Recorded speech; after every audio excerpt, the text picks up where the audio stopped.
The deep state is showing up in the most interesting of places, folks. We found a story. Actually, Tara's the one who found this story.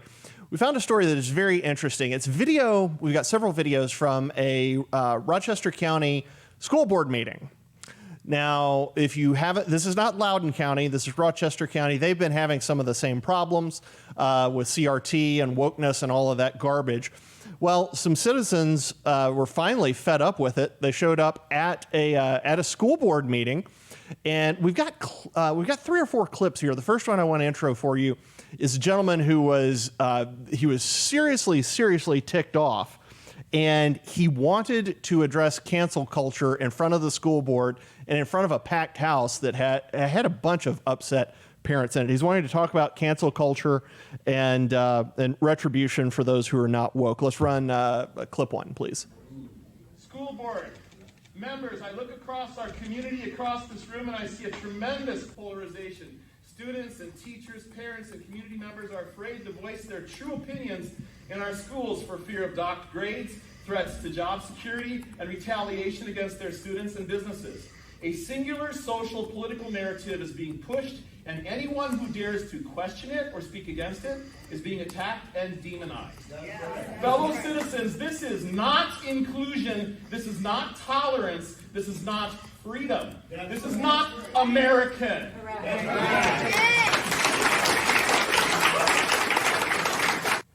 So you couldn't see it there. There are some spots in those videos where they turn back and actually show the audience, and the audience is packed, and they are thrilled with this. But I think, and if you couldn't tell, that thing he had in his hand was actually a Dr. Seuss book. He brought a Dr. Seuss book just to tick off the school board. So, I mean, Tara, I think Dr. Seuss guy there is speaking for a whole lot of us. This, like, getting canceled, being punished for saying something the majority don't agree with, that is not American, is it?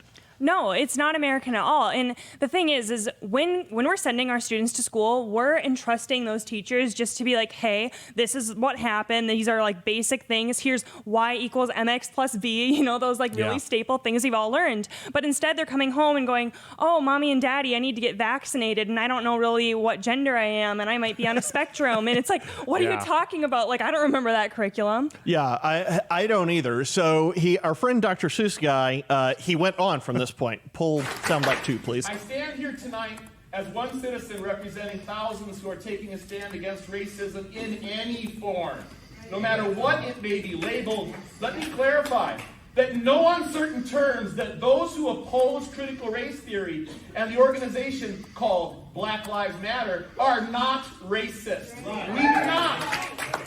We do not see ourselves as being better than anyone else.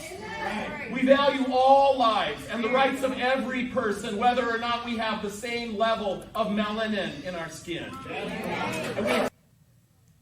So, Michael, you've done a lot of work on CRT. It's made me very popular. I'm sure very popular. Yeah. Maybe you and Dr. Seuss guy can get together for a drink afterward. I'm probably gonna need one. But I think he is right, though. This idea that if you say all lives matter, or you stand up for blue lives, or you say, hey, we should have a colorblind society, I think he's right. Now you are treated as a racist.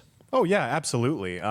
This is more of a messaging war, and the left always wins those little messaging wars. And right now, you know, those keyword phrases, they mean a specific thing to a certain group of people and a specific thing to another group of people.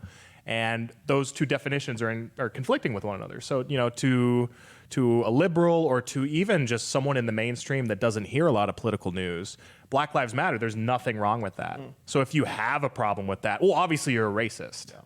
And they keep beating people over the head with this narrative. They keep pushing it to the point where now, all conservatives are racist. How else would Trump get elected? So.